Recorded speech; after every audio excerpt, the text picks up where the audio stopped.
And so you can imagine the things that some people will do to keep going or keep doing the very things that they know very well it is nothing divine, or it is nothing what we call blessing from any divine being. They are doing it by crafty movements. Their own crafty thoughts is leading them to gain, and inspired in a spirit. That deceptive spirit is inspiring them, is moving them and bringing all those things to them. But at the end of it all, they are as useless without a spirit. Without a spirit, they are equally useless. There's nothing much they can do. But those who haven't even got the spirit, that claim, make the same claim, they end up also getting it, because there are so many forces or beings out there that would fall for nature of that, people of that nature. Now, I may be all over there with my explanation, so I'm a bit doubting here that if you really will get a picture of what I'm putting through here. But it's just out of my heart. I want to pour. Sometimes I feel like pouring out from my heart what the picture, vaguely what the picture I think that I think is being revealed to me day in, day out as I read through these books. But I'm sure it takes time, because it took me time. So it takes time for people to get a picture. But as long as you're so interested in getting involved, you will get a picture. The distractions of all these things also comes into play sometimes, where you probably be distracted, I get distracted, everybody get distracted. But if you're able to sort of, demonstrate your act of seriousness or wanting to know, you don't fall apart from it. You will sort of be able to sort of see the progressive points that I'm putting through, and it will help you to understand. You will not be confused. There's nothing to be confused about. In fact, I want you to see the confusion. There's nothing evil about it. It may be glittering, as we see. There's very much glittering state. Religion, in so many senses, in the higher sense, is more glittering than we think. But in all its glitterness, you can see clearly that it is not achieving its promises for thousands or millions of years. Why is that? That's the question you have to ask yourself. Why is that? Why is that? There is no shame, but there is always excuses. You see a man giving excuse or having excuses for what? The divine God. I mean, should you and I make excuse for God? No. That's very disrespectful, I think. Because God has got we say with every pride. Every believer says it with pride, that God is unique, God is powerful. But the falsehood and the deceptive thinkers and those who have got, who are using these means for all sort of funny things that they think is just for the means of purpose of gaining or getting whatever it is because of the means, the benefit that might come out of the craft. We all have that ideas of trying to be able to become crafty in so many ways, but this isn't a joke. We are talking about our lives here. Had I known is always at last. If I knew before or knew what I know now, I probably wouldn't have been drifted into it. But a child is as vulnerable as it can be. And many, including they who does it or those who take the mantle upon themselves, they were all children. They all came out of the same situation. But you get to a point, he said, I can't go back. So let me keep on going forward. Others also, like me, who think of it and think of other people in the same situation and realizing that it is fruitless. It is fruitless to sort of do something which, in terms of society, I mean, looking in regards to, society, it does bring confusion. It's bringing so much distraction and harm into society, and you feel that you have to continue because of your own selfish thoughts. I mean, what is really the point? And people like me begin to become stagnant. You feel that there's no point that you should go forward. Neither should you if it's impossible to go back.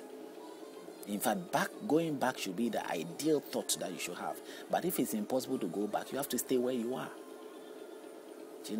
Stay where you are.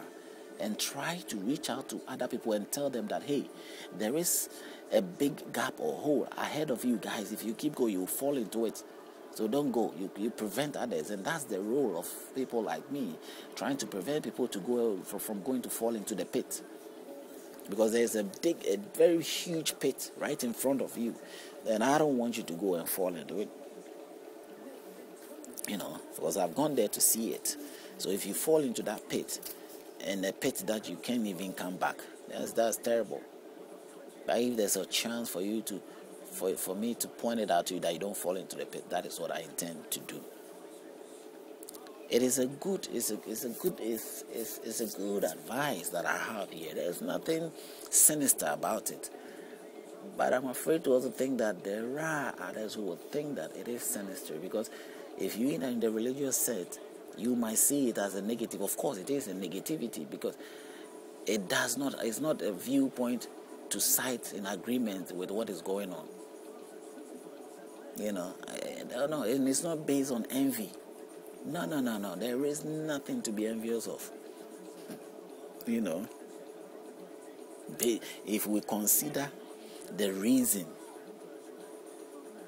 reasons why we stand up and make the claim of faith, if we consider those reasons, then there is nothing to be envious of.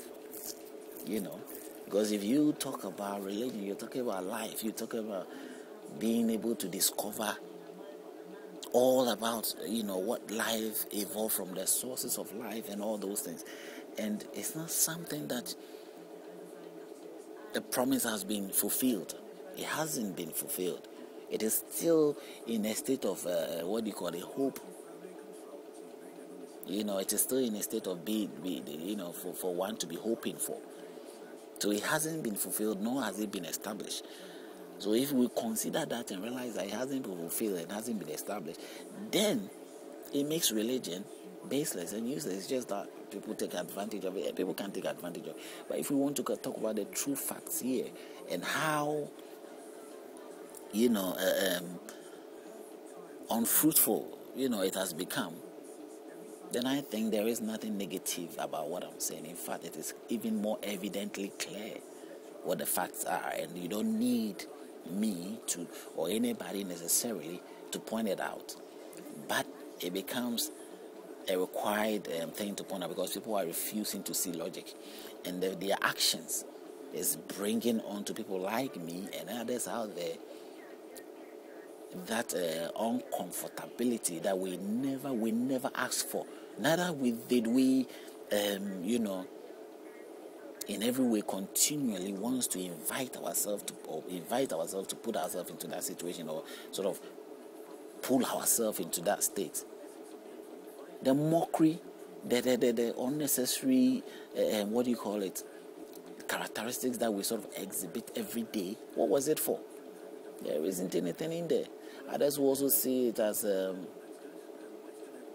being expressing yourself in words normally doesn't mean much, but works normally comes with works are something which you cannot achieve works if the means are not necessarily there. No matter what we do, we have to put words out. The words are like, you can, even in works you still need words. They are there. But we express ourselves whether we are dying or we are alive. Both ways we do express ourselves. So take this as a means of expressing himself, a voice speaking out, whichever way it is. But at the end of the day, it does not need to be able to sort of exhibit some sort of any kind of glittering things, or try to make things look beautify way, or anything to attract your attention in any way. But if I could, that's what I would do. But basically, it is bringing your idea or your logical sense into the awareness that you require to know in order for you to be able to differentiate between wrong and right. What do I mean by wrong and right? The very hopes and the very faith that you have built, if you're religious or cultural, and most people